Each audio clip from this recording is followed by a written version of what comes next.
Zuk Z1 was launched 6 to 7 months back and it is finally making its way to India. So in this video, let's take a first look at the Zuk Z1 and also I'll give you my first initial impressions of using this device. So without wasting any further time, let's begin.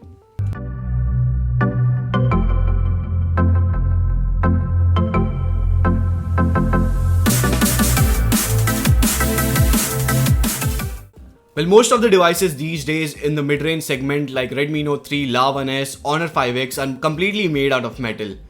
But that is not the case with the Z1 or Z1. Because this device is actually completely not made out of metal. It is having the metal bezel around the device with those chamfered edges, which really looks good. And at the back side, you'll see plastic. So this device is actually not made out of metal, but it feels pretty good to hold in hand and looks quite good. The weight of the device is around 175 grams and it is around 8.9 mm thick, but it doesn't feel bulky at all.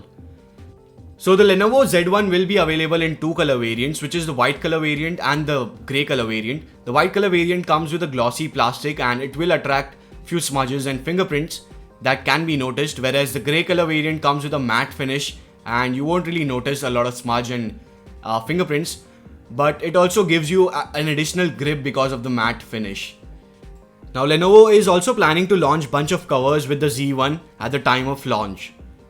Talking about the specifications, the Lenovo Z1 comes with Snapdragon 801 processor, which was a flagship processor of Qualcomm. It comes with 3GB of RAM and 64GB of internal storage.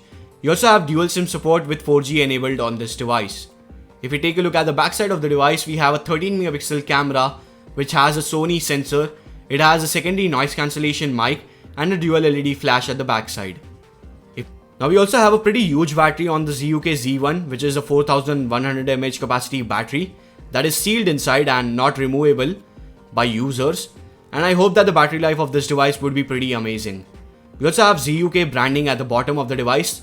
On the left side is the SIM tray, which will accept 2 nano SIM cards, and as I said earlier, it will support 4G bands here in India.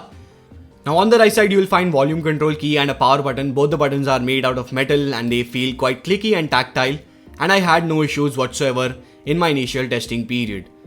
If we take a look at the top, we have a 3.5mm audio jack and some antenna bands. At the bottom you will see a USB Type-C port in the center, a microphone and a speaker grill on the right side. If we take a look at the front side of the device, we have a 5.5-inch Full HD IPS display with 100% NTSC color gamut, 1500:1 contrast ratio and 450 nits of brightness, meaning which on paper the display is pretty good and in reality also it looks pretty good and it is very bright, I would say. And I will be talking about the display much more in my review, so stay tuned for that. If you take a look at the fingerprint sensor, it is quite easy to set up the fingerprint sensor.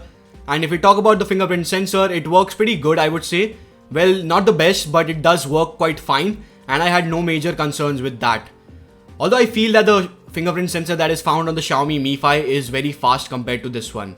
We also have touch capacitive buttons on each side, multitasking key on the right and a back button on the left side. You can swap them and you can also turn on the on-screen navigation keys if you want. Talking about the software, this device runs on Cyanogen OS 12.1, which is built on top of Android 5.1.1 Lollipop, and Lenovo is actually promoting this device as a mid-range device which is having optimized hardware and software combination, which will give you a good experience.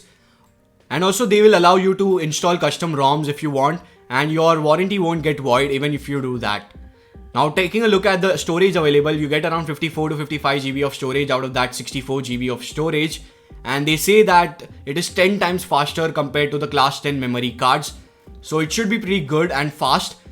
And if we take a look at the available RAM after the first boot, or the available RAM that I've seen while using the device was around 2 GB of RAM, which is also pretty good out of that 3 GB RAM.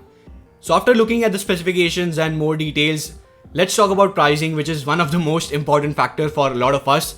So I expect it to be priced around 15,000 rupees, and if it is priced under 15,000 rupees, it would be a great deal and I would definitely love to check it out. So I just hope that Lenovo will send out a review unit to me so that I can make few dedicated videos for you guys. So stay tuned for that, hit that subscribe button so that you get notified when I upload such videos. And also I hope you guys enjoyed this video. If you did, please hit that like button down below. Also share this video with all your friends and family who are looking to buy a mid-range device. Follow me on Facebook, Twitter, Google+, Instagram, Snapchat. All the links for the same will be in the description down below.